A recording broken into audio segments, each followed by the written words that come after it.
যে পেশা সচিব বলেছেন যে তার অভিজ্ঞতা বলে যে বাংলাদেশ, হ্যাঁ হ্যাঁ পেশা সচিব উনি, কারণ উনি মবকে পেশার বলেন আর পেশাকে মব বলেন। তো পেশা সচিব বলেছেন যে তিনি তার অভিজ্ঞতা, দীর্ঘ অভিজ্ঞতা বলে যে বাংলাদেশে মৃতের সংখ্যা গোপন করা যায় না। তাহলে বাংলাদেশে যদি মৃতের সংখ্যা গোপন নাই করা যায়, তাহলে এই গত জুলাই মাসেও তারা কিন্তু অভিযোগ করেছেন যে মৃতের সংখ্যা গোপন করা হচ্ছে। তার আগে তারা সাপ্লাই অভিযোগ করেছেন মৃতের সংখ্যা গোপন করা হচ্ছে। তারপরেও তারা অভিযোগ করেছেন যে জঙ্গি নামে যে বিভিন্ন জায়গাতে জঙ্গি দমনের যে প্রক্রিয়া, সেইখানে যে সংখ্যা সেইখানে ভুল আছে। তারপরে তারা বলেছেন গুম খুনের যে সংখ্যা সেইখানে ভুল আছে। তার মানে তারা কিন্তু প্রায় 15-16 বছর ধরে একটা প্র্যাকটিসের মধ্যে দিয়ে মানুষকে বিশ্বাস করিয়েছেন যে মৃতের সংখ্যা গোপন করা যায়। এখন তিনি বলছেন উল্টা কথা যে বাংলাদেশের যে পরিবেশ তাতে কোনো সংখ্যা গোপন করা যায় না। এখন এই ব্যাখ্যা আসলে প্রশাসন। মাইলস্টোন স্কুলে ভয়াবহ বিমান দুর্ঘটনার ঘটনাটি ঘটে গেল এবং তারপর থেকে যা চলছে সেটাকে কিভাবে বিশ্লেষণ করবেন? মানে ক্ষোভ, বিষাদ, অবিশ্বাস এসব নিয়ে এক রকমের মানে সমাজ জর্জরিত হয়ে আছে বলে মনে হচ্ছে কিনা, এবং সরকারের প্রতি এইটুকু আস্থা কেন মানুষ দেখাতে পারছে না যে হতাহতের সংখ্যা সরকার ঠিকমতো প্রকাশ করছে, এটুকু বিশ্বাস কেন এমনকি মাইলস্টোন স্কুলের শিক্ষার্থীরাও রাখতে পারলো না? মানে এই ক্ষোভ, এই অবিশ্বাসের কারণ কি? দুর্ঘটনায় ফলে দুর্ঘটনাটি যেটি ঘটেছে এটা এখানেও হতে পারতো অথবা অন্য কোথাও হতে পারতো। এবং আরেকটি বিষয় মনে রাখতে হবে যে এই বিমানবন্দরটা তৈরি হচ্ছে বহু আগে, এই এয়ারফোর্স বেসটা অনেক পুরনো, বরং যে নির্মাণ কাজগুলি হচ্ছে চারপাশে এইগুলি আমরা হতে দিয়েছি। এবং এই বিপজ্জনক এলাকায় একাধিক আবাসিক এলাকা তৈরি করা হয়েছে, ভবন তৈরি করা হয়েছে, স্কুল তৈরি করা হয়েছে, শপিং মল তৈরি করা হয়েছে। ফলে এই দায় আসলে সিভিল প্রশাসন এড়াতে পারবে না যে তারা চারপাশে অনেক বাড়িঘর হতে দিয়েছে। আপনি নিশ্চয়ই একটা এলাকা চেনেন যেটার নাম হচ্ছে নিকুঞ্জ। নিকুঞ্জ এক যে আবাসিক এলাকাটি আছে সেখানে একটা নির্দিষ্ট উচ্চতার উপরে বাড়ি বানানো যায় না, কেননা সেইখান দিয়ে প্লেন ল্যান্ড করে। এখন যেখান দিয়ে বিমান অবতরণ করবে সেখানে কেন এই 3.5 তলা বাড়ি বানিয়ে ভিআইপিদেরকে থাকতে হবে, এটার আমি কোনো যুক্তি দেখি না। এবং আপনি নিশ্চয়ই জানেন যে প্রাক্তন প্রেসিডেন্ট হামিদ সাহেবের বাড়ি এখানে আছে, প্রাক্তন যে পিএসপির চেয়ারম্যান সাদাত হোসেন সাহেবের বাড়ি এখানে আছে, এবং একাধিক ভিআইপির বাড়ি এখানে। ওইখানে যতগুলি প্লট আছে তার প্রায় সবই ভিআইপিতে।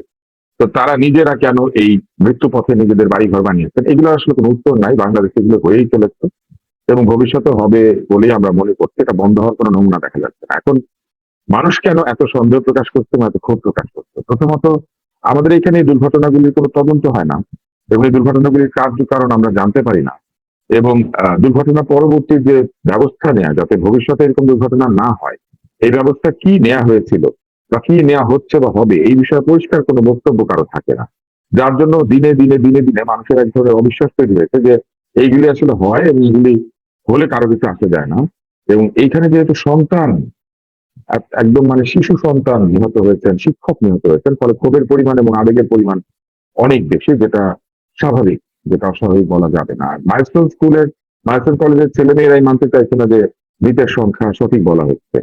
এখন কেন মানতে চাইছে না, এর চাইতে বেশি বিষয় হচ্ছে যে সঠিক সংখ্যা প্রকাশ করা হচ্ছে, এই ব্যাপারটি বিষয়ে আস্থা কেন সরকার আনতে পারছেন না। এর কারণ হচ্ছে অতীতেও এই ধরনের দুর্ঘটনার বা এই ধরনের যে কোনো ঘটনার মৃতের সংখ্যা বা আহতের সংখ্যা নিয়ে সবসময় সন্দেহ ও ধোঁয়াশা তৈরি করা হয়েছে। মানুষের এক ধরনের অভ্যাস হয়ে গিয়েছে অবিশ্বাস করা। আপনার নিশ্চয়ই মনে আছে যে সেই শাপলা যে চত্বর, সেইখানে হেফাজতের সমাবেশে হাজার হাজার লোক মারা গিয়েছে এটা বলা হয়েছিল, এবং তারপরে সরকারও সেটা পরিষ্কার ভাবে কখনো ব্যাখ্যা করতে পারেন নাই। আর যারা অভিযোগ তুলেছিলেন তারাও একেবারে অকাট্য প্রমাণ হাজির করতে পারেন নাই, কিন্তু অবিশ্বাসটা রয়ে গিয়েছে। এরকম অবিশ্বাস এরপরে জঙ্গি নিধন নিয়ে হয়েছে, এরকম অবিশ্বাস একাধিক বড় দুর্ঘটনা নিয়ে আমরা দেখেছি যে রানা প্লাজার যে হয়েছিল দুর্ঘটনা, এই সব জায়গাতে আমরা লক্ষ্য করেছি যে মৃতের সংখ্যা নিয়ে এক ধরনের অবিশ্বাস সবসময় কাজ করে। এইটা দূর করার আসলে যে প্রক্রিয়া, এটা একটা সমন্বিত প্রক্রিয়া হতে হবে। গণমাধ্যম, কর্তৃপক্ষ, সরকার এবং ইন্ডিপেন্ডেন্ট তদন্ত সংস্থা এই বিষয়গুলিকে যদি একসঙ্গে করে কয়েকবার এই প্র্যাকটিসটা করা যায়, যেমন ধর সরকার একটা সংখ্যা ঘোষণা করলো, গণমাধ্যম সেটা পরীক্ষা করলো এবং স্বাধীন তদন্ত সংস্থা সেটা তদন্ত করে সঠিক না ভুল সেটা বললো, কিংবা ধর বিচার বিভাগে তদন্ত হলো, সেটা করে বললো যে সংখ্যা ঠিক ছিল না ভুল ছিল। এরকম 2-3বার প্র্যাকটিস করলে মানুষ বুঝে যাবে যে গোপন করা হয় নাকি হয় না। কিন্তু একটা অদ্ভুত ব্যাপার আমি লক্ষ্য করেছি।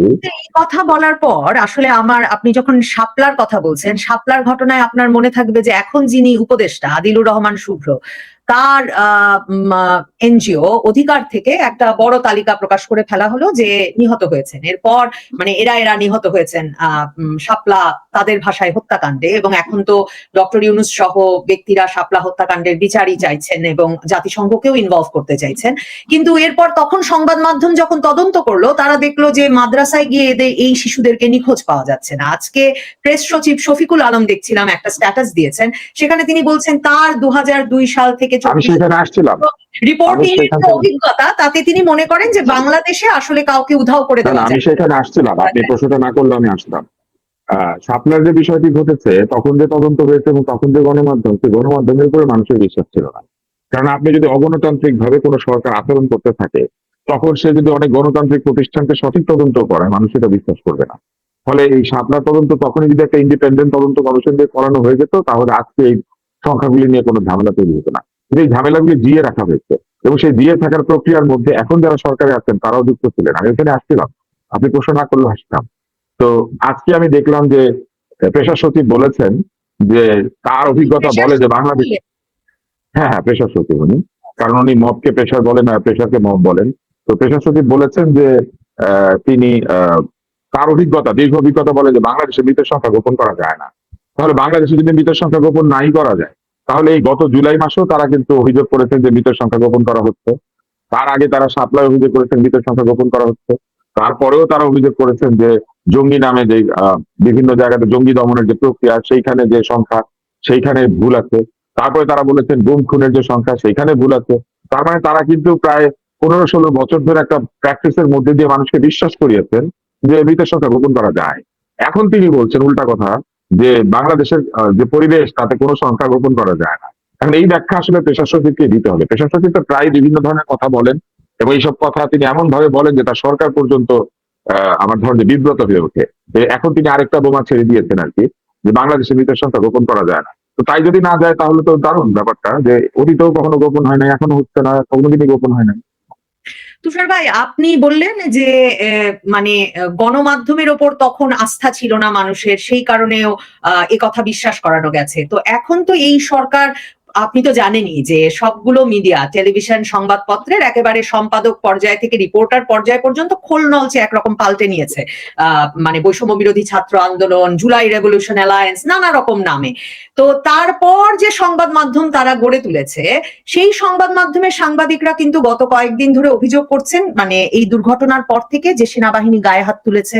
সেনাবাহিনী না হাসপাতালে, না দুর্ঘটনাস্থলে, না উদ্ধার তৎপরতায় কোথাও তাদেরকে দাঁড়াতে দেওয়া হচ্ছে না। কাজেই সংবাদ মাধ্যম, গণমাধ্যম কর্মীরা মনে করছেন যে তারা যথাযথ তথ্য তুলে আনতে পারছেন না। সেই বিষয়টিকে কিভাবে দেখেন? মানে গণমাধ্যমকে কাজ করতে দেওয়ার তো অবাধ স্বাধীনতা দেবার এখন কথা ছিল। কথা অনেক কিছু ছিল, অনেক কথাই তো কথার মতোই রয়ে গেছে, কাজে পরিণত হয় নাই। কিন্তু প্রথম ভুলটা এটাই ছিল যে তারা নিজেদের মতো একটা গণমাধ্যম তৈরি করেছেন। নিজেদের মতো গণমাধ্যম তৈরি যে করবে, সেই গণমাধ্যম যতই সতর্ক বিশ্বাস করবে না। তাহলে আগের সরকারের মতো এই সরকারে এসেই নিজেদের লোকজনকে বিভিন্ন জায়গায় প্রবিষ্ট করিয়ে, দলীয় লোকজনকে নানান জায়গাতে পদায়ন করিয়ে, একে তাকে সরিয়ে একটা অবস্থা তৈরি করেছেন। এইরকম সাংবাদিকদেরকে ঢালাওভাবে দোষারোপ করে সকল অ্যাক্রেডিটেশন কার্ড বাতিল করে দিয়ে, মানে বাংলাদেশের সকল অ্যাক্রেডিটেশন প্রাপ্ত সাংবাদিক দোষত্ব। এইটা করে তারা যেটা করেছেন, সেটি হচ্ছে সকল সাংবাদিকের উপরে আস্থা নষ্ট করে দিয়েছেন। এখন আপনি যেই দলেই থাকেন না কেন, সাংবাদিক মানে মিথ্যাবাদী, এইটা এই পেশার সচিবই করেছেন, এই প্রেস উইংই করেছে, এই তথ্য মন্ত্রণালয় করেছে এই সরকারে। এবং তারা সকলের প্রেস কার্ড যেদিন বাতিল করেছিলেন, সেদিন তো তাদের বোঝা উচিত ছিল যে ওইখানে এমন সাংবাদিকও আছেন যে সাংবাদিক 30 বছর ধরে, 40 বছর ধরে রিপোর্টিং করছেন, তাই না? তো ওনারা নিজেরাই এসে সকল সাংবাদিক অবিশ্বস্ত, এইরকম একটি প্রক্রিয়া শুরু করে দিয়েছেন। এবং সেই অ্যাক্রেডিটেশন কার্ড কিন্তু এখনো নতুন ভাবে তারা বিচার বাছাই করে দেওয়ার যে প্রক্রিয়া, সেটা সম্পন্ন করতে পারেন নাই। কয়েকদিন আগে এই পেশার সচিব আবার এটাও বলেছেন, এই অ্যাক্রেডিটেশন কার্ড বাতিল করাটা ভুল ছিল। আপনি তার অবস্থাটা তো নিশ্চয়ই বুঝতে পারছেন। এরা কাজ করে ফেলে, পরে চিন্তা করে, অনেকদিন পরে মাথা চুলকে বলে যে কাজটা করা ঠিক হয়নি। তো এইরকম একটা অবস্থার মধ্যে আছে। এখনো আজকে যেটা বলেছে, 1 বছর আরো ক্ষমতায় থাকতে পারলে দেখবেন আগামী জুলাই পেশার সচিব বলছে গত বছর আমি যেটা বলেছিলাম ওইটা বলা ঠিক হয়নি। তো আমি যেটা বলতে চেয়েছি সেটা হচ্ছে, এই গণমাধ্যম যখন অভিযোগ করছে যে তাদেরকে সঠিকভাবে কাজ করতে দেওয়া হচ্ছে না, এখনো মানুষ মনে করছে যে এটাও শিখিয়ে দেওয়া হচ্ছে যে আমাদেরকে কাজ করতে দেওয়া হচ্ছে না। এটা বড়, মানে কেউ আসলে বিশ্বাস করে না কিছু। এবং সেনাবাহিনী যদি প্রহার করে থাকে তাহলে সেই প্রহারের ভিডিও থাকার কথা তাদের কাছে, সেটা দেখান। আর যদি প্রহার নাও করে থাকে সেটাও দেখান। প্রহারের যুক্তিযুক্ত কারণও কিন্তু অনেক সময় থাকে, যেমন ধরেন আগুন ধরে গিয়েছে, ফায়ার ব্রিগেডের গাড়ি আসতে পারছে না, লোকজন ভিড় করছে, অনেকে ক্যামেরা তুলে রেখেছে, এরকম সময় কিন্তু মাঝে মাঝে বিদ্যুৎ প্রহার করতে হয়। ফলে প্রহারের যে জাস্টিফিকেশন সেটাও কিন্তু আসলে করতে হয়, এটা সরকারকে বা যিনি প্রহার করেছেন তাকে করতে হয়। ছোটবেলা যখন আমাদের মা বাবা আমাদের শাসন করেছেন, এটা চর দিয়েছেন, তারা কিন্তু জাস্টিফিকেশন দিতেন সাথে, যে তুমি অন্যটা করেছো, তোমার একটা চর প্রাপ্য। ঠিক একই রকম ভাবে এখনো যদি কোনো প্রহার হয় সরকারি ভাবে, সেটা কিন্তু যুক্তিসঙ্গত কারণ থাকতে পারে। সরকার তো সারাদিন সবাইকে আদর করবে না, আপনি কিছু ভাঙতে গেলে, উজ্জত করলে, গন্ডগোল করলে, সচিবালয়ে জোর করে ঢুকে পড়লে সরকার তো সেখানে কঠোর হবে, এটাই স্বাভাবিক। কিন্তু এই জাস্টিফিকেশন দেওয়াটা বা এইটাকে ব্যাখ্যা করাটার ক্ষেত্রে আমি মনে করি এই সরকার অত্যন্ত দুর্বল, এবং তারা সেটা ব্যাখ্যা দেন নাই যে কেন মানুষকে প্রহার করা হয়েছে, কেন প্রহরিত হতে হয়েছে ছাত্রদেরকে, এটার কোনো ব্যাখ্যা তারা দেন নাই। আর প্রহারের ক্ষেত্রে আপনি লক্ষ্য করলে দেখবেন যে এই সরকার বিভিন্ন জায়গায় প্রহারকে বলে যুক্তিসঙ্গত, আবার বিভিন্ন জায়গায় প্রহারকে বলে অযৌক্তিক। যেমন ধরেন কয়েকদিন আগে সরকার শুধু প্রহার না, গুলি চালিয়েছেন গোপালগঞ্জে, কিন্তু সেটাকে তারা বেশ যুক্তি দিয়ে প্রমাণ করার চেষ্টা করেছে যে দোষর পেটানো জায়েজ আছে। তাহলে দোষর পেটানো তাদের কাছে জায়েজ, আবার অগ্নি দুর্ঘটনায় যারা প্রতিবাদ করছে তাদেরকে পেটানো জায়েজ, আবার ধরেন সচিবালয়ে ঢুকে পড়েছে তাদেরকে পেটানো জায়েজ, আবার জগন্নাথ বিশ্ববিদ্যালয়ের ছাত্ররা হলের দাবিতে আসলে তাদেরকে পেটানো জায়েজ। কোনখানে তারা পেটাবেন এবং কোনখানে তারা পেটাবেন না এটা লোকে বুঝতে পারছে না। এবং একটা জায়গাতে তাদের ঐক্য বা তাদের মতামত একদম পরিষ্কার, যে কোনো কারণে আপনাকে কেউ আওয়ামী লীগ মনে করলে পিটিয়ে দিতে পারে। তো এই যে একটা অবস্থা তারা তৈরি করেছেন, এটা আসলে আইনের শাসন না। কাউকে পেটাতে গেলে তাকেও আইনের মধ্যেই পেটাতে হবে। কাউকে ট্যাগের পরিচয় বা তিনি বলে দিলেন দোষর, সেই কারণে তাকে পেটানো যাবে বা তাকে আহত করা যাবে বা নিহত করা যাবে, এটা কোনো সরকারের বক্তব্য হতে পারে না। সরকার যেহেতু নিজে আইন মানে না বা নিজে আইনের চর্চা করছে না, সেই জন্যই সরকারের প্রহারকে মানুষের মানতে চাচ্ছে না। এটা সরকারের দুর্বলতা। মানে আপনি এই কথা বলায় সম্পূর্ণতই মনে পড়লো যে সচিবালয়ে প্রথম গিয়ে যে আসলে মববাজি করা যায় এবং সচিবালয়ে পদ পদায়ন যে ডেডলাইন দিয়ে নিজেদের তালিকা অনুযায়ী ঠিক করা যায়, এটা তো আমরা আগস্টের পরে প্রথম দেখলাম হাসনাত আব্দুল্লাহর নেতৃত্বে। প্রথমে তিনি ঢুকলেন আনসার বাহিনীর বিদ্রোহ ঠেকাতে, এবং তারপর তারা রয়ে গেলেন বেশ কিছুদিন এবং একটা পদ পদায়ন শুরু হলো। এখন গতকালকে মানে মঙ্গলবার আবার সচিবালয়ে ছাত্ররা যখন সেটাও চাইছিলেন হাসনাত আব্দুল্লাহ, পিনাকি ভট্টাচার্যরা, যে শিক্ষা সচিবের পদত্যাগ হোক, শিক্ষা সচিব আর শিক্ষা উপদেষ্টার পদত্যাগ দাবিতে যখন আন্দোলন শুরু করলো, ওখানে সচিবালয়ে গিয়ে যেমন চলছে গত আগস্ট থেকে ভাঙচুর করছেন, বিক্ষোভ করছেন, তখন ব্যাপক লাঠিচার্জ, সাউন্ড গ্রেনেড এসব মারা হলো। তো সেদিক থেকে আসলেই তো বোঝা মুশকিল যে কখন তারা পেটাবেন কখন পেটাবেন না, মানে কোনটা মব কোনটা প্রেসার গ্রুপ। এটা আসলে এখন একটা নির্ধারণ করে না দিলে পরে আইন শৃঙ্খলা পরিস্থিতি কিনা। এটা আসলে পেশা সচিব সাহেব যদি পিএইচডি করেন একটা, তাহলে কেবল আমরা বুঝতে পারবো যে কোনটা মব এবং কোনটা প্রেশার গ্রুপ। কারণ উনি সকল যে ডেফিনিশন সেটাকে ধ্বংস করে দিয়ে একটা নতুন ডেফিনেশন হাজির করেছেন। তো ওনার যেটাকে প্রেশার গ্রুপ মনে হবে ওইটাই তো প্রেশার গ্রুপ। তো এইটা কি প্রেশার গ্রুপ কিনা যারা ঢুকেছিল পরীক্ষা এবং সচিবের এই নানান বিষয়ে, অথবা এরা কি মব কিনা, এটা আসলে ওনাকে ব্যাখ্যা করতে হবে এবং ওনাকে বুঝিয়ে বলতে হবে এই ব্যাপারে তার সরকারের অবস্থান কি। কিন্তু দেখেন এই যে শিক্ষা সচিব এবং শিক্ষা উপদেষ্টা এদেরকে কিন্তু বিপ্লবীরাই নিয়োগ দিয়েছে। আজকে তারা স্বাস্থ্য উপদেষ্টার পদত্যাগ চেয়ে বসেছে এবং বেতন ভাতা ফেরত দিয়ে পদত্যাগ নিতে বলেছে। তো এই নিয়োগও তো এই সরকারই দিয়েছে। তো তারা কিছুদিন আগে অত্যন্ত বাগাড়ম্বরের সঙ্গে দাবি করেছিলেন যে তারা যা যা করছেন সবকিছু করার রাইট তাদের আছে, তাদের ম্যান্ডেট আছে, জনতা তাদের সাথে আছে, এবং তাদের সিদ্ধান্ত অনুযায়ী তারা সব ভালো ভালো লোকদেরকে, তারা এমন একটা ভাব নিয়েছিলেন যে তারা একেবারে মানুষের জন্য যা দরকার সেটাই তারা করেছেন, তাদের সরকারের মধ্যে উপযুক্ত লোকদেরকে নিয়েছেন। এবং আজকে তাদেরই সৃষ্ট রাজনৈতিক দল থেকে দাবি উঠেছে যে স্বাস্থ্য উপদেষ্টাকে পদত্যাগ করতে হবে। তো স্বাস্থ্য উপদেষ্টা পদত্যাগ চেয়েছে, শিক্ষা উপদেষ্টারও পদত্যাগ চেয়েছে, তো দুইজনের পদত্যাগ চেয়েছে। আইন উপদেষ্টাকে বন্দী করে রেখেছিল 8 ঘন্টা ধরে, এবং তার মানে 3 জন উপদেষ্টাকে তারা মোটামুটি একটা কাঠগড়ায় দাঁড় করিয়ে দিয়েছে। তো এখন বিমান দুর্ঘটনার জন্য যদি কাউকে দায়ী করে তাহলে প্রতিরক্ষা উপদেষ্টাকে দায়ী করতে হবে, এটা আমাদের চিফ অ্যাডভাইজার নিজে। তো এমন একটা অবস্থা তারা তৈরি করছে যে এই দুর্ঘটনার সাথে যারা জড়িত অথবা দূরবর্তী ভাবে যারা জড়িত, চিকিৎসার সাথে যারা জড়িত, প্রায় সকলেরই পদত্যাগ তারা ধীরে ধীরে দাবি করতে শুরু করেছে। আমার কাছে মনে হচ্ছে এটা একটা অ্যানার্কিস্ট প্রবণতা। যে অপরাধটি শিক্ষা সচিবের সেটি হচ্ছে উনি ছুটি দিতে দেরি করেছেন, পরীক্ষা বন্ধ করতে দেরি করেছেন।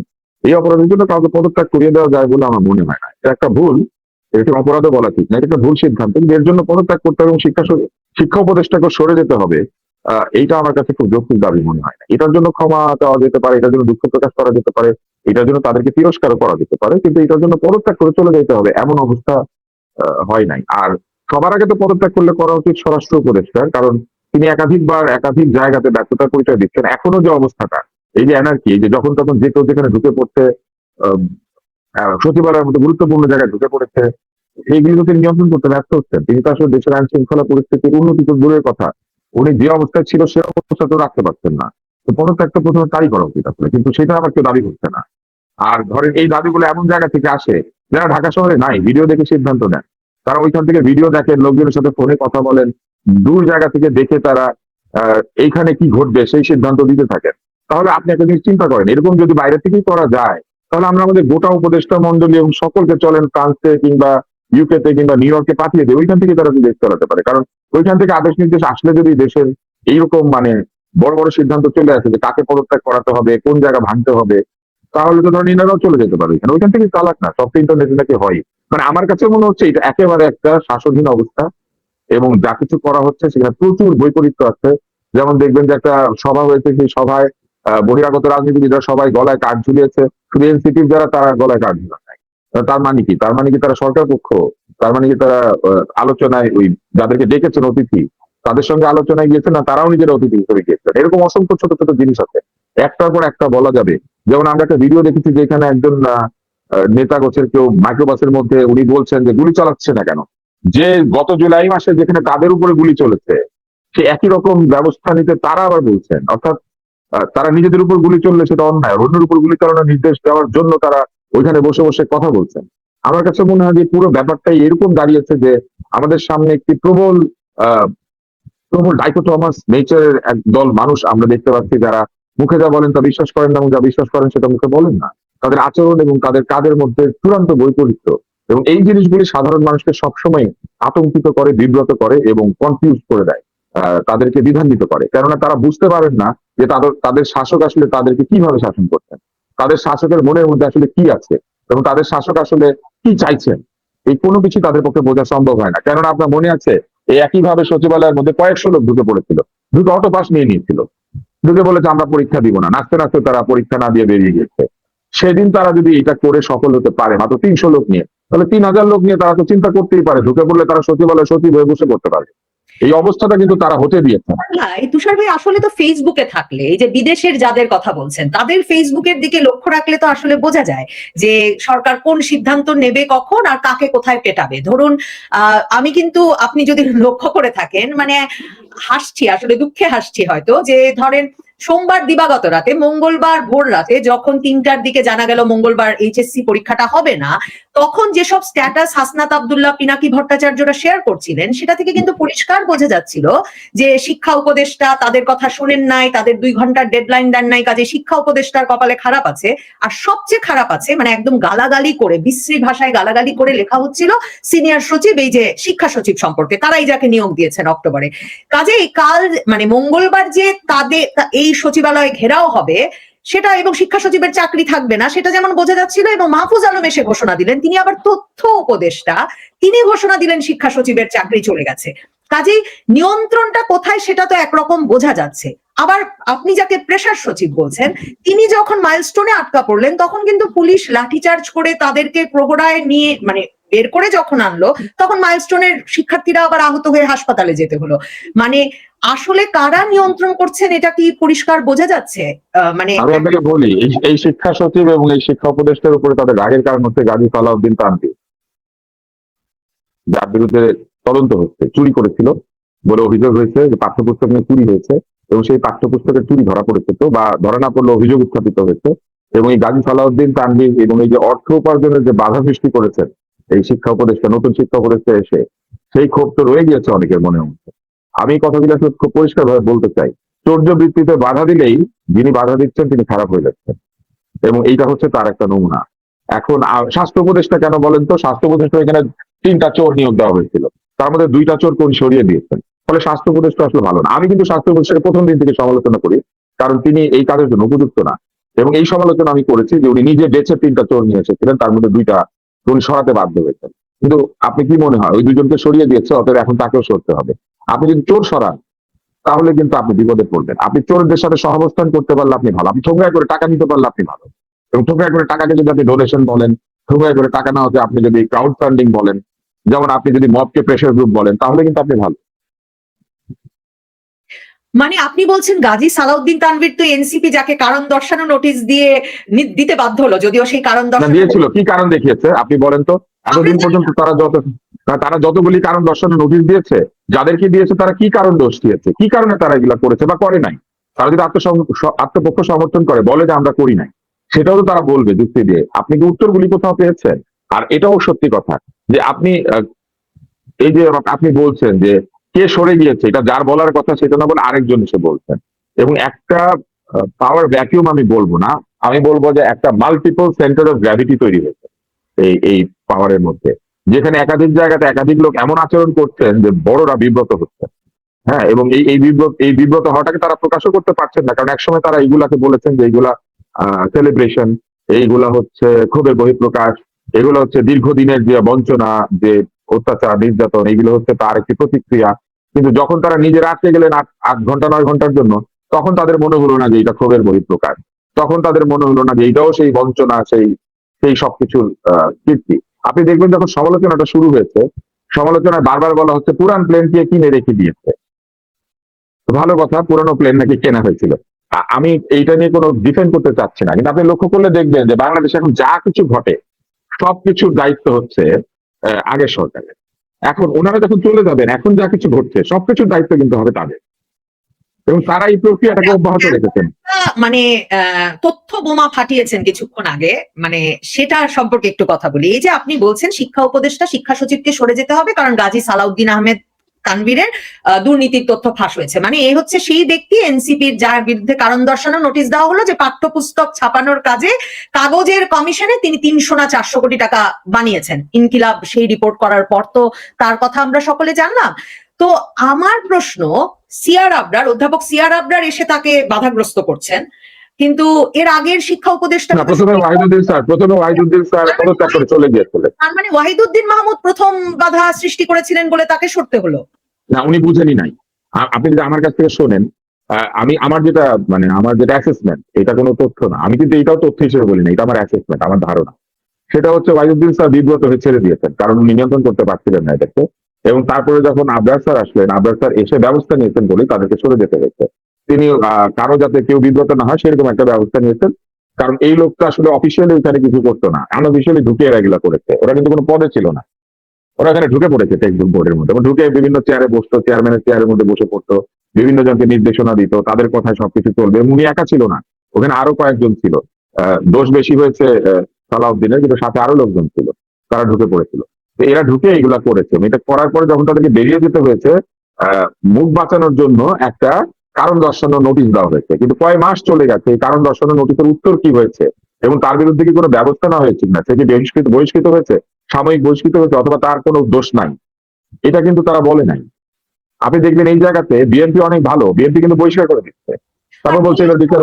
মানে কেউ যদি 300-400 কোটি টাকার দুর্নীতি করে থাকে তার বিরুদ্ধে তো সরকারেরও না, দলীয় না, সরকার তো ব্যবস্থা নিবেই, কিন্তু দল হিসেবেও ধরেন এনসিপি তো বিএনপি ভালো কাজ করছে, কারণ বিএনপি তাদেরকে বহিষ্কার করে দিচ্ছে যে তুমি আইন ফেস করে আসো, যদি তুমি ঠিক হও তাহলে আবার নিয়ে নিবো, আর না হলে তুমি আজীবনের জন্য বের হয়ে যাও। কিন্তু এনসিপি মজার ব্যাপার হচ্ছে তারা একটা সুন্দর কাগজ ধরিয়ে দেয়, সেখানে অত্যন্ত সুন্দর ভাষায় লেখা থাকে, আপনি এই কারণ দেখাবেন, ওই কারণ দেখাবেন, তারপরে তারা ভুলে যায় এবং সে ধরেন ওই কারণ দর্শনের উপরে পিএইচডি করতে থাকে, তাকে তারা কারণ দর্শনের নোটিশ দিয়েছে।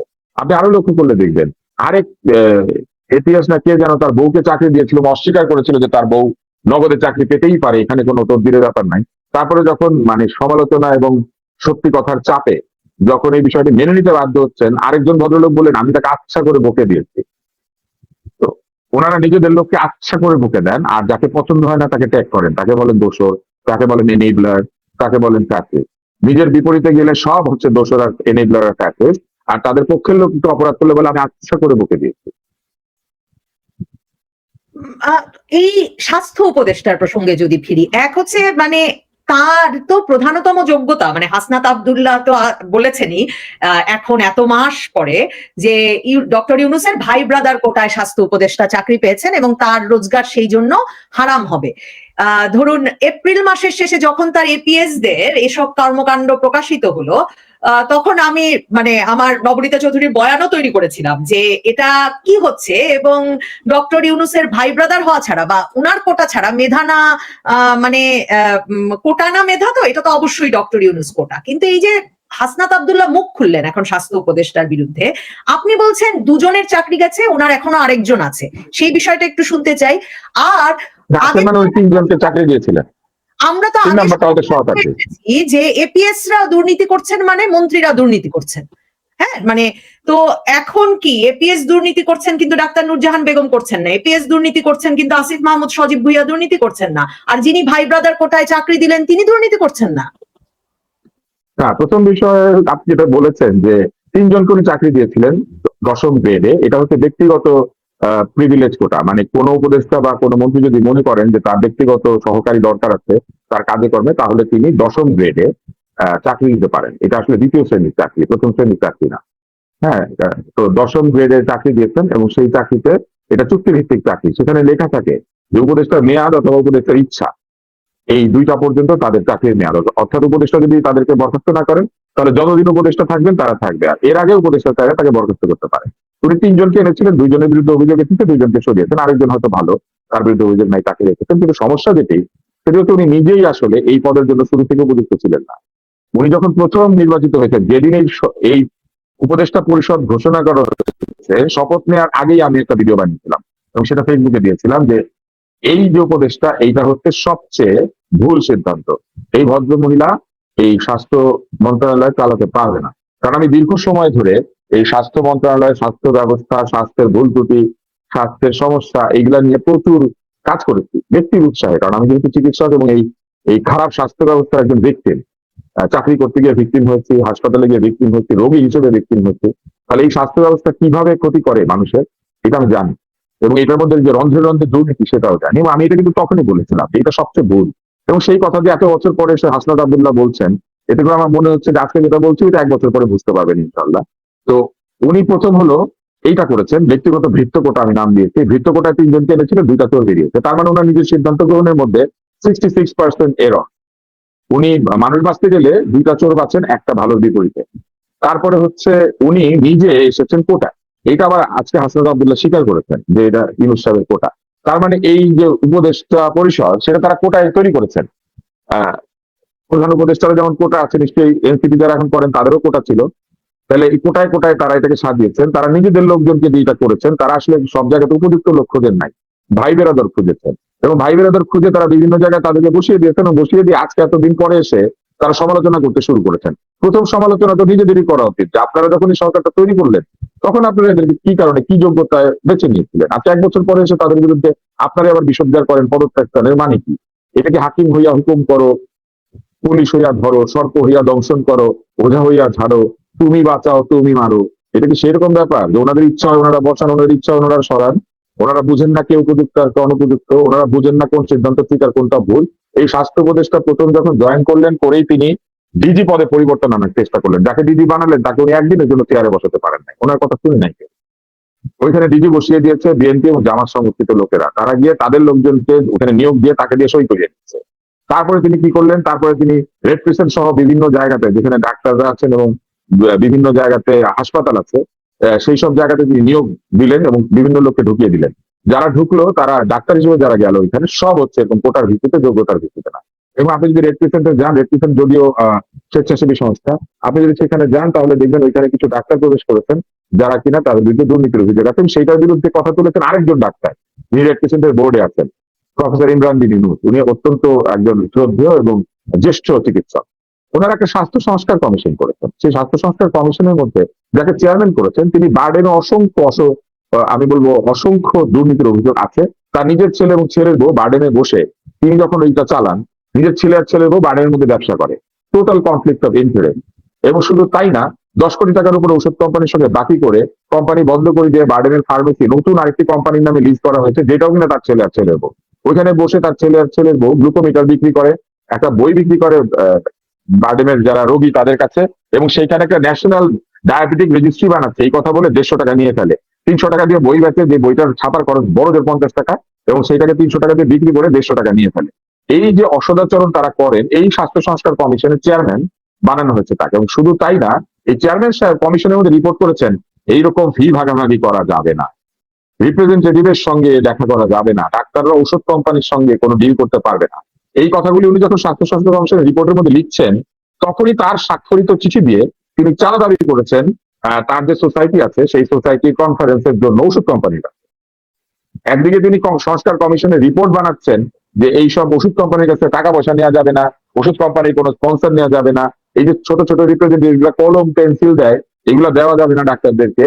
কিন্তু ওই একই সময় তিনি ওষুধ কোম্পানির 10 কোটি টাকা আটকে রেখে ডায়াবেটিক সমিতিতে একটা কনফারেন্সের জন্য ওষুধ কোম্পানিকে চিঠি লিখছেন যে তারা যেন 20-30 লক্ষ টাকা করে স্পন্সরশিপ দেয়। আপনি বুঝতে পারেন যে তারা আসলে কাদেরকে দিয়ে সংস্কার করানোর চেষ্টা করছেন এবং কাদেরকে দিয়ে সংস্কার কমিশন করাচ্ছেন। এই সংস্কার কমিশন, স্বাস্থ্য সংস্কার কমিশন যে করেছেন এই উপদেষ্টা, উনি নিজে এই রিপোর্টটা ভালো করে পড়েন না। আপনি জেনে অবাক হবেন ওই রিপোর্টে 500-র উপরে শুধু যোগ্যতা নাই, শুধু উনার যোগ্যতা নাই, উনি পড়েন নাই, সেখানেই কি মানে বা উনার বেতনটা হারাম হচ্ছে না কারণ উনি হারাম হচ্ছে কারণ উনি কাজ করছেন না, এইটুকু বলাই কি যথেষ্ট? কাজই করেছেন সরকারি সরকারি চাকরি বিধিমালায় আপনি যদি জানার আসেন তাহলে আপনি কিছু যদি নাও করেন, কোন অন্যায় না করলে সরকারি চাকরি বিধিমালায় সকালবেলা আঙ্গুল দিলে বিকালবেলা আঙ্গুল দিয়ে বের হয়ে গেলে আপনি বেতন পাবেন। বেতন আটকায় না। এই যে ভাই ব্রাদার কোটায়, ডক্টর ইউনূস ভাই ব্রাদার কোটায় এতজনকে নিয়োগ দিলেন কেন? উপদেষ্টা পদে তো তিনি আছেনই, প্রথম থেকে বলা হচ্ছে এটা একটা এনজিও সরকার। তারপরে দেখুন অনেক বিশেষ সহকারী, আমি নিশ্চিত তাদের কাউকে হাসনাত আব্দুল্লাহ চিনতেন না, মানে প্রধান উপদেষ্টার বিশেষ সহকারী পদে যাদেরকে উড়িয়ে আনা হয়েছে বিদেশ থেকে, কিংবা প্রধান উপদেষ্টার দপ্তরে এসডিজি বিষয়ক মুখ্য সমন্বয়ক পদে যে সিনিয়র সচিব হিসেবে নিয়োগ পেয়ে গেলেন ইউনূস সেন্টারের নির্বাহী পরিচালক লামিয়া মোর্শেদ, মানে এবং তার ভাতিজা, আপন ভাতিজা আছেন প্রেস উইং এ। মানে এই যে ভাই ব্রাদার এবং আত্মীয় স্বজন দিয়ে তিনি যে উপদেষ্টা পরিষদ গঠন করলেন, হাসনাত আব্দুল্লাহরা হঠাৎ কেন এই বিষয়ে এতদিন বাদে মুখ খুললো সেটা যেমন একটা প্রশ্ন, তেমনি তারা যখন এসব লুটপাট করতে দিচ্ছেন তখন ডক্টর ইউনূস কিভাবে দায় এড়ান সেটাও তো প্রশ্ন। আমি ওনাকে খুব একটা এই বিষয়ে দায়িত্ব দেই না, এই জন্য যে উনি তো বাংলাদেশে আসলে খুব বেশি কাজ করেন না। উনি তার বিগত যে সময় তিনি যখন গ্রামীণ ব্যাংক তৈরি করেছেন বা গ্রামীণ ফোন বা অন্যান্য প্রতিষ্ঠান তৈরি করেছেন, আপনি দেখবেন যে তিনি পুরো সময় বাংলাদেশের সাধারণ মানুষের সঙ্গে কোনো কাজ করেন নাই। উনি একটা প্রতিষ্ঠান তৈরি করেছেন, সেই প্রতিষ্ঠানে যাদেরকে চাকরি দিয়েছেন তারা ঋণ দিয়েছে, ঋণ আদায় করেছে, অধিক ঋণ আদায়ের যে পার্সেন্টেজ সেটা মেনটেন করেছে, কিছু স্ট্যাটিস্টিক্স তারা অর্জন করেছেন। ডক্টর ইউনূস কিন্তু বিদেশিদের সঙ্গে সময় কাটিয়েছেন, বিরাট সময়। উনি ড্যাননের মালিকের সঙ্গে দেখা করেছেন, উনি ভিওলার সাথে দেখা করেছেন, উনি এই যে ইউনিক্লো জাপানিজ কোটিপতি ইউনিক্লোর মালিক তাদের সঙ্গে উনি কথা বলেছেন, উনি সারা দুনিয়াতে ঘুরেছেন। উনি আমার ধারণা যে আমেরিকাতে যত লোককে চিনেন বাংলাদেশে তত লোককে চিনেন না। উনি হোয়াইট হাউসের স্টাফদেরকে যত চিনেন উনি বাংলাদেশের সরকারি কর্মকর্তাদের ততটা চিনেন না। এটা তার কোনো দোষ না, এটা তিনি যেখানে কাজ করবেন উনি তো সেটাই চিনবেন। উনি যাদেরকে নিয়ে কাজ করেছেন তারা সবাই ভিআইপি, ভিভিআইপি। তারা কোথাও যেতে হলে রাস্তা তো বন্ধ হয়, আকাশপথ বন্ধ হয়ে যায়। যেমন আমেরিকান প্রেসিডেন্ট কোথাও গেলে তো আপনি জানেন যে আকাশপথ পর্যন্ত বন্ধ হইতে থাকে। উনি তাদের সাথে কাজ করেছেন। এখন ওনাকে আমরা যখন এইখানে প্রবেশ করিয়ে দিয়েছি, উনি যাদেরকে চিনেন তাদেরকেই নিয়েছে। উনি ভেবেছেন যে এদেরকে তো আমি চিনি, এরা আমাকে ভালো সহায়তা করেছে, তাহলে এইখানে বসিয়ে দিলে এইখানেও ভালো সহায়তা করবে। এইটা আসলে ওনার সীমাবদ্ধতা। মানুষজনকেই তাহলে উনি উড়িয়ে এনেছেন আপনার মনে হচ্ছে গত? এটা ওনার সীমাবদ্ধতা, এইটা ওনার এত বছরের সীমাবদ্ধতা। ধরেন একটা লোক যে বাংলাদেশে কাজ করেছে, পুরো সময় বাংলাদেশের বিভিন্ন জায়গাতে ইন্টারাকশন হয়েছে, সেরকম একজন লোক যদি হয় তাহলে তিনি বাংলাদেশের মানুষকে যত চিনবেন তিনি তো সেটা চিনবেন না। এবং উনি তখন বিশ্বাস করেছেন বা আস্থা স্থাপন করেছেন যাদের উপরে, যারা তাকে পরামর্শ দিয়েছেন তারাও তাকে সঠিক পরামর্শ দেন নাই বা সঠিক লোকটাকে বেছে নিতে দেন নাই। আমার ধারণা তারাও তাকে এমন সব নাম প্রস্তাব করেছেন, তারা আবার তাদের ভাই বেরাদর আর কি, মানে ভাই বেরাদর, তোষ্য ভাই বেরাদর, তোষ্য ভাই বেরাদর, এইভাবে নিয়োগ হয়েছে এবং হবার ফলে এই ঝামেলাটা হয়েছে। এবং এই ঝামেলাটা যে হয়েছে এটা কিন্তু এই যে উপদেষ্টারাও বলেছেন। আপনি দেখবেন যে একজন উপদেষ্টা তার বক্তব্যে বা তার লেখার মধ্যে বলেছেন যে হাসনাত এবং সার্জিস গাড়িতে করে ক্যান্টনমেন্টে চলে যাচ্ছিল, আমরা মাঝপথে তাকে নামিয়ে নিলাম। তো আপনি নিশ্চয়ই বুঝতে পারছেন যে ওই সময় যে ঘটনাগুলি ঘটছে সেই ঘটনাগুলি ঘটার মধ্যে এক ধরনের এরকম তাড়াহুড়া এবং এক ধরনের একটু পরিষ্কার করে বলেন মানে কোন সময়, মানে হাসনাত যখন সরকার গঠন হবে সেনাবাহিনী গাড়িতে করে হাসনাত সার্জিস চলে যাচ্ছিলেন সেই মিটিং এ, যে মাঝপথে তাদেরকে নেমে যেতে বলেন আরেক উপদেষ্টা যিনি উপদেষ্টা হয়েছেন, তাদেরকে নামিয়ে নেন এই জন্য যে এইভাবে আসলে ব্যাপারটা হতে পারে না, কে হবে কি হবে না হবে এটা তারা সবাই মিলে সিদ্ধান্ত নিয়ে তারপরে যাবে। এরকম একটা ব্যাপার আমি শুনেছিলাম যতদূর মনে পড়ে ফেসবুকে। তো তার মানে কি, তার মানে এই যে কোটা নির্ধারণী প্রক্রিয়া সঙ্গে সঙ্গে শুরু হয়ে গেছিল, যে কার কোটায় কতজন যাবেন, কেউ যদি আগেই গিয়ে বসে পড়ে, যাতে বসতে না পারে, তাদের মধ্যে থেকে কারা যাবেন এইটা যেন আগে ঠিক করে তারপরে যায়, সাজোয়া গাড়িতে চলে না যায়। সাজোয়া গাড়িতে কিন্তু এই প্রথম চড়ে নাই কার্জি স্যার হাসনাত, এই গোপালগঞ্জে তার আগেও চলছে। ওই দিন চড়েছিল যখন তারা ইয়েতে যাচ্ছিল, সেনাপ্রধানের ডাকে মিটিং এ যাচ্ছিল। তো প্র্যাকটিসে, হ্যাঁ হ্যাঁ, তো এই ব্যাপারগুলি কিন্তু শুরুতেই ঘটেছে যে তারা ওইখানে গিয়েছিলেন এবং তারা চাপও দিয়েছিলেন, এবং তারা কিন্তু এটাও বলেছেন যে সেনাপ্রধান নাকি বুকের মধ্যে পাথর বেঁধে রাজি হয়েছিলেন ডক্টর ইউনূসকে করতে। মানে এই অভিযোগগুলি কিন্তু তারা করেছেন। তার মানে তারা নানানভাবে স্বীকার করে নিয়েছেন যে তারা প্রভাবিত করেছেন এই পুরো ব্যাপারটাকে। তো যারা এই পুরো সরকার গঠন প্রক্রিয়াটাকে প্রভাবিত করেছেন, তারা যদি এখন এই সরকারের বিভিন্ন কোনায় কোনায় ব্যর্থদেরকে আবিষ্কার করতে শুরু করেন, এই ব্যর্থতার দায় দায়িত্ব তো তাদেরকে নিতে হবে। এতে কি ডক্টর ইউনূসের সামনে কোনো বিপদ দেখছেন কিনা? মানে তারাই নিয়োগকারী, এবং হাসনাত আব্দুল্লাহর আগে আমি আসলে জাতীয় নাগরিক পার্টির কাউকে ডক্টর ইউনূসের নাম করে কোনো অভিযোগ আনতে শুনিনি। এবং হাসনাত আব্দুল্লাহ তো আসলে ব্যাপক প্রভাবশালী, কারণ তিনি যেখানে যাকে বসাতে চেয়েছেন তাই হয়েছে। আপনি তো 5ই আগস্টে তারাই সরকার গঠন করছিলেন সেটাও বলছিলেন। তো এই অবস্থায় মানে ডক্টর ইউনূসের পছন্দের অভিযোগে কোনো সমস্যা দেখছেন কিনা, মানে এবং এতদিন পরে কেন? আমি আপনাকে এই জায়গার এই প্রবণতাটা তৈরি হওয়ার একটা অ্যাসেসমেন্ট বলি। আবার এগুলো কোনোটাই কিন্তু কোনো তথ্য না, এগুলো হচ্ছে আমার একটা বিশ্লেষণ। সেই বিশ্লেষণটা হচ্ছে ডক্টর ইউনূসের কাছ থেকে নানান ধরনের এই কঠোর ব্যবস্থাটি তারা নিতে পারার পরেও আরো কঠোর ব্যবস্থাটি তারা নেওয়াতে পারছেন না বলে তারা ধারণা করছেন যে যদি আরেকটা সরকার তৈরি করা যায়, অথবা ধরেন নিচের দিকে বহু মানুষকে বদলে দিয়ে আরো কঠোর এবং আরো নির্মম একটি সরকার তৈরি করা যায়, তাতে করে এনসিপি বা বিপ্লবের একটা পক্ষ তাদের প্রতিপক্ষকে দমন করতে পারবে আরো কঠিন ভাবে, এবং সেই কঠিন দমনকারী কাউকে তারা সেখানে দেখতে চাচ্ছেন। সেই জন্য তারা এখন এই ধোয়া তুলেছেন যে তাদেরই নিয়োগকৃত বাংলাদেশের শ্রেষ্ঠ জ্ঞানী একজন ব্যক্তি, তাদেরকে তাদের পছন্দ হচ্ছে না। পছন্দ না হওয়ার কারণ হচ্ছে তারা শুধু ওই একটা জায়গাতে গোলাগুলিতে সন্তুষ্ট হচ্ছেন না, তারা আশা করছেন যে আরো জায়গায় জায়গায় গোলাগুলি করে তাদেরকে সমর্থন করা হবে। এটা আমার বিশ্লেষণ, এবং এটা আসলে এইভাবে গোপালগঞ্জের ঘটনায় আইন শৃঙ্খলা রক্ষাকারী বাহিনী বা সেনাবাহিনী যা করেছে এটা যথেষ্ট হয়নি, মানে আরো কঠোরতা তারা আশা করছেন। হ্যাঁ, মানে তারা তাদের ভাষণ বা তাদের কাজে কর্মে যে ধরনের উগ্রতা আপনি দেখতে পান, তারা ওইরকম উগ্র লোকদেরকে চাইতে শুরু করেছে, যাতে যখন তখন যে কাউকে, যেমন ধরেন তারা মব এই শব্দটাকে স্বীকারই করতে চায় না। তাহলে মবের শাসন আরো ভালো করে কায়েম করা দরকার, তো বুঝতে পারছেন? ফলে সহজে হচ্ছে না, এটা মবের পক্ষে প্রেশার গ্রুপ। তো আমি যদি আবার বিদেশ যাই, আপনার কথাতেই এটা মনে হচ্ছে যে পিনাকি ভট্টাচার্য কিন্তু ওই যে 4 দল মিলে যখন যমুনায় মঙ্গলবার ডক্টর ইউনূসের সাথে বসলেন, তারপর তিনি বলেছেন যে জাতীয় সরকার গঠনের নাকি এখনই দ্রুত একটা জাতীয় সরকার গঠন করা দরকার গণ অভ্যুত্থানের আকাঙ্ক্ষা পূরণের জন্য, কারণ এই উপদেষ্টা পরিষদ পারছে না। আপনিও সেটা বললেন যে একটা নতুন ধরনের, মানে উপদেষ্টাদের মধ্যে একটা পরিবর্তন এনে নতুন কিছু গঠনের চেষ্টা হচ্ছে কিনা। এবং সরকার যে একটা চাপে আছে, দেখেন গত জুলাই আগস্টে মনে থাকবে আপনার যে বাংলাদেশ টেলিভিশন, তারপর সেতু ভবন, মেট্রো রেলের মানে আমাদের মেট্রো রেলের স্টেশন এসব যখন ক্ষতিগ্রস্ত হলো, সাবেক প্রধানমন্ত্রী যখন তা পরিদর্শনে গেলেন, তখন অভিযোগ উঠলো যে মানুষ মরেছে তাদের খোঁজ না নিয়ে উনি কেন অবকাঠামো পরিদর্শনে গেলেন।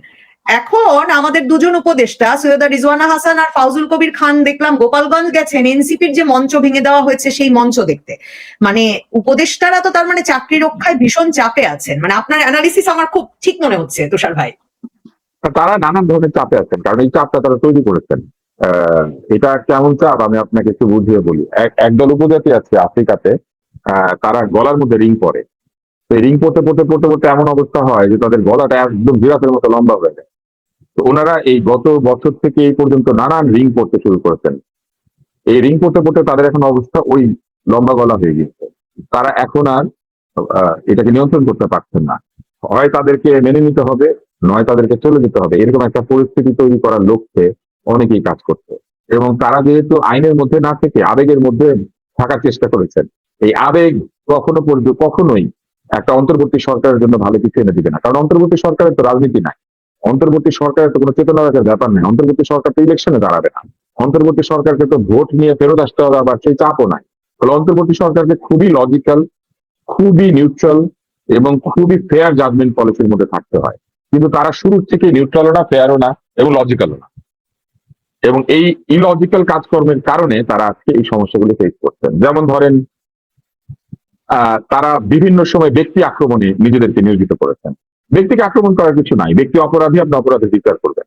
কিন্তু আপনি যখন কোনো অপরাধীকে ব্যক্তি আক্রমণ করেন, তখন আপনি আসলে অপরাধীকে সুযোগ দেন এটা বলতে যে আমাকে কেন ব্যক্তি আক্রমণ করা হচ্ছে, আগে তো আমার অপরাধ প্রমাণিত হইতে হবে। তো তারা কিন্তু এগুলা করেছেন যত্রতত্র, যেখানে সেখানে। ভাষণের মধ্যে একাধিকবার এমন সব শব্দাদি ব্যবহার করেছেন যে শব্দগুলো আপত্তিকর। তাদের কাজে কর্মে এমন এক ধরনের কাজকর্ম করেছেন, মনে হয়েছে তারা পক্ষপাত করছে। তারা তাদের সিদ্ধান্ত গ্রহণ প্রক্রিয়ার মধ্যে এমন ভাবে লোকজনকে ইনভলভ করেছেন, মনে হয়েছে যে আহ একদল লোক সরকারে না থেকেও সরকারের অংশ। এবং এগুলা করতে গিয়ে তারা নিজেরাই নিজেদেরকে এক ধরনের দুর্বল, অস্থিতিশীল, সিদ্ধান্ত গ্রহণে অপারগ, ভুল সিদ্ধান্ত গ্রহণে সিদ্ধহস্ত, আজে বাজে কথা বলা বা বলতে বা পছন্দকারী, এরকম একটা অবস্থা তারা তৈরি করেছেন। এবং এই বিষয়গুলিকে তারা কোনোভাবে ম্যানেজ করার চেষ্টা করেন নাই। যে কোনো সরকার যদি ক্ষমতায় থাকে তাদের সবকিছু ঠিক হবে এমন কোনো কথা নাই, কিন্তু ক্রাইসিস ম্যানেজমেন্ট করতে হয়। আহ কোনো কোনো ক্ষেত্রে আমি মনে করি যে এক ধরনের মিডিয়া ম্যানেজমেন্ট করতে হয়। এগুলো সব দিকে তারা আমার মনে হয় যে দুর্বলতার পরিচয় দিয়েছে। সবচেয়ে দুর্বল হচ্ছে যিনি প্রেস সচিব, তিনি এমন কোনো বক্তব্য দিতে পারবেন না যে বক্তব্য পলিটিক্যালি এবং জার্নালিস্টিক্যালি ইনকারেক্ট, কিন্তু উনি এমন সব টার্ম এবং শব্দ ব্যবহার করেন, শুনলে মনে হয় যে উনি এইমাত্র মিছিল বা জনসভা থেকে এসে ওইখানে বসে পড়েছেন। এইটা অ্যাকসেপ্টেবল না, because he is representing A post, not not a party or not a group. ওনাকে, উনি পোস্টে থাকা অবস্থায় ওনাকে খুবই নির্দল আচরণ করতে হবে, অন্তত ওনার কথায়। এটা তো অভ্যুত্থান পরবর্তী সরকার, মানে তাদের যুক্তিটা হচ্ছে এটা অভ্যুত্থান পরবর্তী আচ্ছা, সরকার। অভ্যুত্থান কেন হয়েছিল? এই ছাত্ররা তাদের নিয়োগকারী। এবং মঙ্গলবারের চার দলের যে বৈঠকটার কথা আপনি একটু আগে উল্লেখ করেছিলেন, এরপর আর কথাটা বাড়ানো যায়নি, সেটাও যদি বিবেচনা করি, তার মানে তো সরকার বেছে নিচ্ছে যে সকল রাজনৈতিক দলের মধ্যে আবার কোন কোন রাজনৈতিক দল গুরুত্বপূর্ণ, এবং সেটার মধ্যে নিবন্ধন নাই। মানে তরুণদের দল এনসিপি কেন? কারণ এই সরকার তাদের সরকার, মানে এটা তো স্বাভাবিক নয় যে এই প্রেস সচিব, এই উপদেষ্টারা তাদের স্বাভাবিক না। না, স্বাভাবিক না। মনে করেন আমি আমার ভাতিজাকে ক্রিকেট খেলার দলে ঢুকিয়ে দিলাম, আমি হচ্ছে ক্রিকেট বোর্ডের চেয়ারম্যান। সেই জন্য কি সে ক্রিকেট খেলার নিয়ম বদল করে অন্য নিয়মে খেলবে যে আমি চেয়ারম্যানের ভাতিজা, আমি লুঙ্গি দেওয়া বল আটকাইলে এলবিডব্লিউ হবে না? মানে আমার তো আপনার ভাতিজাকে ক্রিকেট বোর্ডে আপনি চেয়ারম্যান থাকা অবস্থায় যদি তার মানে সে যদি সবচেয়ে যোগ্য না হয়, তাহলে তাকে দলে ঢোকানো নিয়ে এই সমস্যা আছে।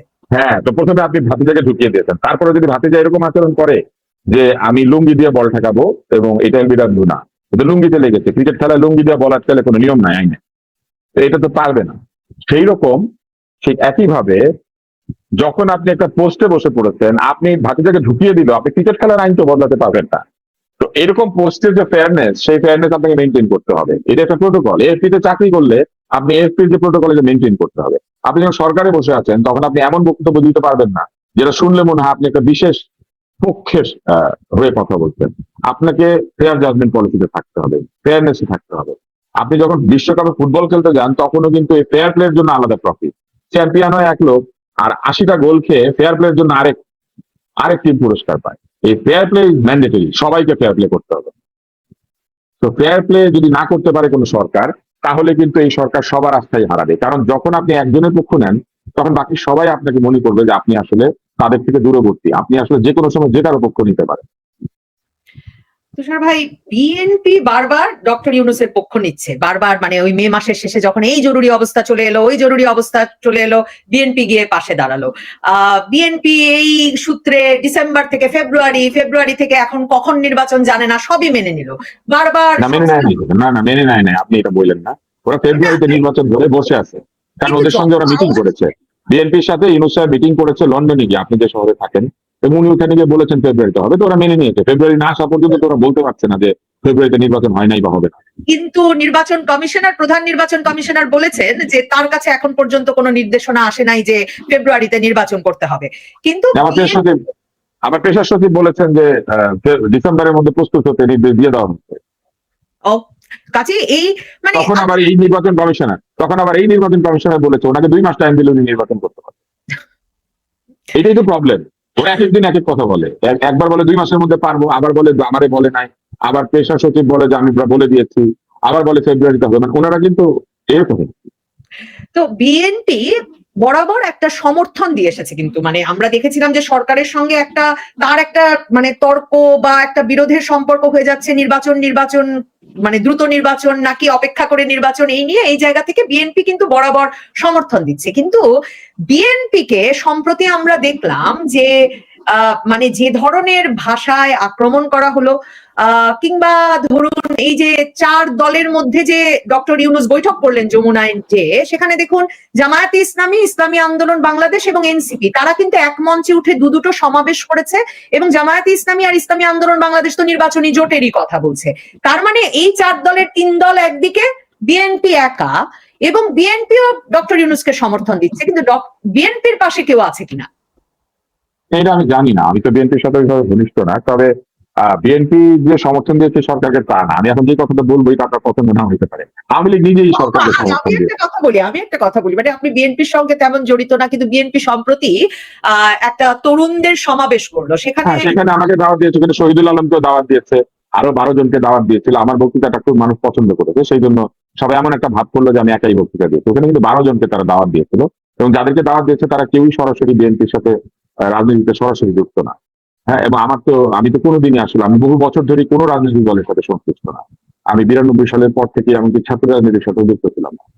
তো যাই হোক, যে জায়গাটা আমি ফেসবুকে স্ট্যাটাস দিয়ে বলেছে যে আপনার মতো লোক কিভাবে বিএনপির মঞ্চে উঠতে পারলো। হ্যাঁ, এটাই তো প্রমাণ করে যে আমি অত্যন্ত নিরপেক্ষ, কেউই আমাকে তার নিজের লোক মনে করে না।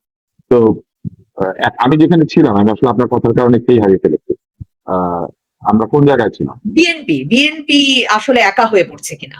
না, বিএনপি একা হয়ে পড়ছে না। দেখেন, বিএনপি, আমি এখন যেটা বলবো আপনার পছন্দ হবে না, এই সরকারকে আওয়ামী লীগ সবচেয়ে বেশি সমর্থন দিয়েছে। এই সরকারকে আওয়ামী লীগ সমর্থন দিয়েছে এই কারণে যে আমরা পরে জানতে পেরেছি যে ক্যান্টনমেন্টে আওয়ামী লীগের লোকজন বসেছিল যখন এই সরকার শপথ নিচ্ছে ক্যান্টনমেন্টে। ওইখানে নাকি 600-এর বেশি লোক বসেছিল। ওই 600 লোক যদি ওই মুহূর্তে পালিয়েছিল, মানে আপনি যখন না, আমি আপনাকে বলি কিসের, এইবার আপনার ভালো লাগবে না এই কথাটা, আমি বলি এই 600 লোক ওখানে পালিয়েছিল।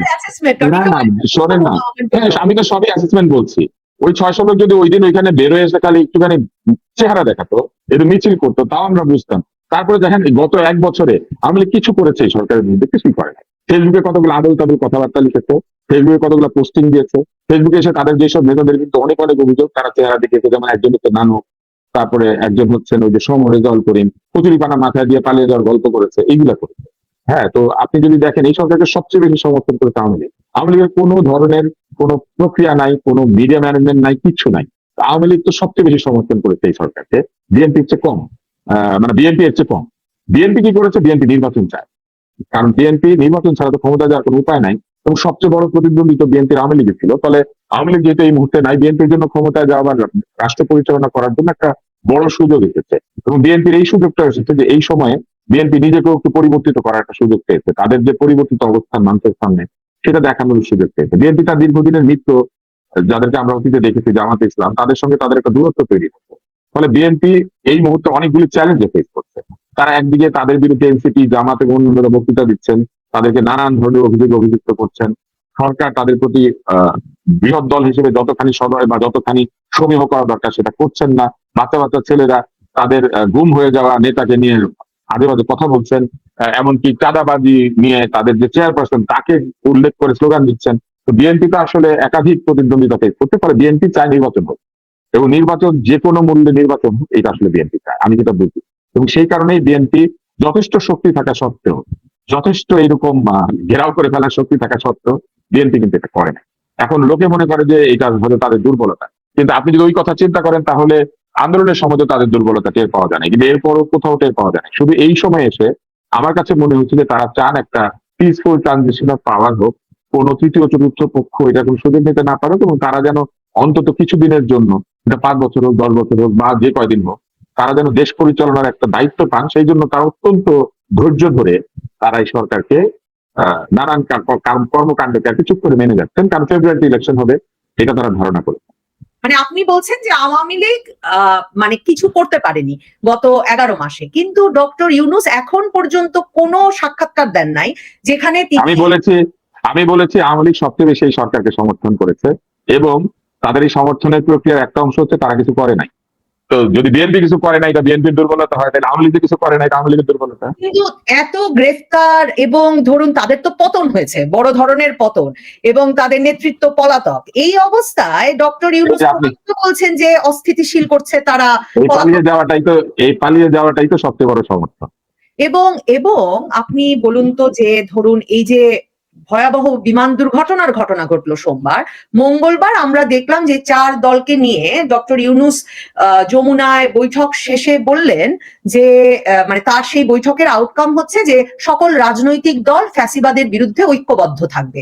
তো তার মানে কি বিমান দুর্ঘটনার সঙ্গেও ফ্যাসিবাদ জড়িত? মানে যে কোনো ঘটনায় শেষে এই যে ফ্যাসিবাদ বিরোধী ঐক্য ডক্টর ইউনূসকে গড়ে তুলতে হচ্ছে, তারপর আপনি বলছেন যে আওয়ামী লীগ সবচেয়ে বড় সমর্থন। আমি তো দেখি আওয়ামী লীগ সবচেয়ে বড় ভয় এখনো 11 মাস। না, এই যে নবনীতা আসেনি, যে এটা হচ্ছে ডিবেটার্স ফ্ল। এই যে আপনি বললেন না যে ফ্যাসিবাদ বলছেন উনি, মানে ডক্টর ইউনূস বারবার ফ্যাসিবাদ বলছেন, তার মানে তো এটা আওয়ামী লীগ। ডক্টর ইউনূস ফ্যাসিবাদ মনে করেন আওয়ামী লীগ, আপনি মনে করেন? তার মানে আপনি ব্যাপারটা বুঝেন, এটা একটা পলিটিক্যাল জার্গন।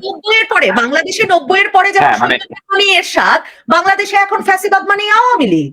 হ্যাঁ, তাহলে দেখেন ডক্টর ইউনূস। হ্যাঁ, তো হ্যাঁ, এইবার আসেন যখনই যে কোনো দোষের জন্য আপনাকে কেসটা এটাকে দায়ী করতে হয়, তাহলে বুঝেন যে সেই সরকার দুর্বল হয়ে যাচ্ছে নিজে নিজে। কারণ সে কোনো প্রবলেম সলভ করছে না, সকল প্রবলেমের জন্য ফ্যাসিবাদকে দায়ী করছে। যেমন একসময় কবিরাজরা বলতেন যে যত অসুখ বিসুখ হয় সব অন্ত্র থেকে হয়, যা কিছু আসে পেটে দেন, পেট থেকেই সব অসুখের উৎপত্তি। তো এই যে যখন কবিরাজরা এগুলো বলতো তখন থেকে কবিরাজির পতন আর কি। তো আমি যেটা বলার চেষ্টা করেছি সেটা হচ্ছে যে আওয়ামী লীগ কিছু করে নাই, তারপরেও ধরেন ফ্যাসিবাদের জন্যই সব গন্ডগোল হয়ে যাচ্ছে। এটা যত বারবার বলা হচ্ছে, গত 11 মাসে, আমি করে নাই মানে আগে করে নাই এটা বলি, গত 11 মাসে তারা নাই কোথাও।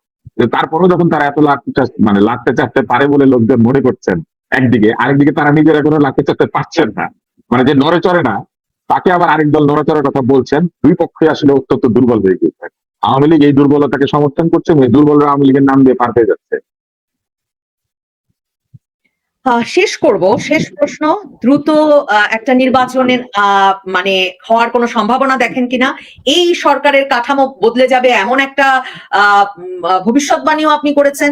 আপনি আপত্তিকর ভাষার ভবিষ্যৎবাণী করি নাই, আমি ভবিষ্যৎবাণী করি, আমি বলেছি যে একদল লোকের এটা ইচ্ছা আছে, তাতে করে তারা আরো কঠোর একটা প্রক্রিয়া চালু করতে পারে। তো এই কারণ তারা তারা সবাই প্রতিপক্ষে নির্মূল চায়, তারা কোনো বিচারাচার চায় না, তারা নির্মূল চায়। মানে ভাষার, আপনি আবার এর আগে একটু আপত্তিকর ভাষা নিয়েও আলাপ করছিলেন, তো এই যে মানে আপত্তিকর ভাষা, যে যাকে যখন সরিয়ে দিতে চাইছে সেরকম করে সরিয়ে দিচ্ছে সুবিধা না হলে, এই অবস্থা, এসবের মধ্যে একটা স্থিতিশীলতার দিকে, বা অনেকেই বলছেন নির্বাচন হলে স্থিতিশীলতা আসবে, তার দিকে হাঁটার কোনো সম্ভাবনা দেখেন কিনা? নির্বাচনের দিকে হাঁটতেই হবে, নির্বাচন ছাড়া স্থিতিশীলতা আসবে। রাজনৈতিক দলগুলিকে নিজেদের মধ্যে প্রতিদ্বন্দ্বিতার মাধ্যমে দেশের ক্ষমতা বা দায়িত্বে নিয়োজিত করতে না পারলে এরা সবাই রাস্তায় থাকবে এবং বিভিন্ন জায়গাতে বিভিন্ন ধরনের সমস্যা তৈরি হতে থাকবে। কারণ এদের নেতাকর্মীরা বসে থাকবে না, কেউ উৎপাত করবে, কেউ চাঁদাবাজি করবে, কেউ নানান ধরনের গ্রুপিং লবিং করবে, কেউ দলবদল করবে, মানে এক ধরনের এনার্জি আরো তৈরি।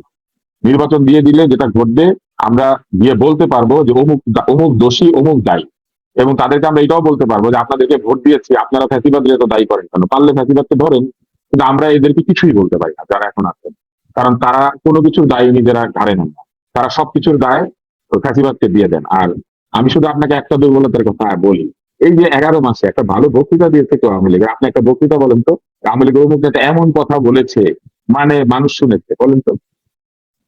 আওয়ামী লীগের কাছে আপনার এত প্রত্যাশা কেন? আমার কোনো প্রত্যাশা নাই, আমার কোনো প্রত্যাশা নাই, আমি যুক্তি দিয়ে প্রমাণ করছি যে তাদের একটা বক্তৃতা দেওয়ার লোক নাই, তাদের যে হয়ে যে কেউ কথা বলবে, কথা বলার লোকটাও নাই। এতদিন ধরে যে বুদ্ধিজীবী পালন প্রক্রিয়া করেছিল, এই যে বিমানবন্দরে লাউঞ্জের ভাড়া মানে কন্ট্রাক্ট দিয়ে, এইখানে কন্ট্রাক্ট, ওইখানে কন্ট্রাক্ট, এইখানে টাকা, ওইখানে টাকা, নানান ধরনের যে উপঢৌকন দিয়ে, এমনকি ঈদের সময় খামে করে সাংবাদিকদের টাকা দিয়ে, এই যে টাকা রাজত্ব কায়েম করেছিল না আওয়ামী লীগ, এখন একটা লোক খুঁজে পাওয়া যাচ্ছে না আওয়ামী লীগের। এই বক্তৃতা দেওয়ার লোকগুলা কই, কলম লেখার লোকগুলা কই? কেউ নাই। আওয়ামী লীগ অ্যাকচুয়ালি কেউ নাই যেই দলের, সেই দলই কেন মূল সমস্যা হয়ে রইলো? মানে সেটাই ইউনূস সাহেব উত্তর দিবেন, সেটাই ইউনূস সাহেব উত্তর দিবেন। বাংলাদেশের নবনীতা এইটা ইউনূস সাহেব উত্তর দিবেন, এইটা ইউনূস সাহেব উত্তর দিবেন যে কেউ নাই যেখানে, সেইটা এত এত ভয় পাইতেছে কেন, এটা তার ব্যাপার। কিন্তু আমার জায়গাটা হচ্ছে, আমি যুক্তিতর্ক দিয়ে, আমার ধারণা যারা শুনেছে তারা মোটামুটি কনভিন্সড হবে যে বিএনপি চাইতে আওয়ামী লীগ এই সরকারকে বেশি সহায়তা করে।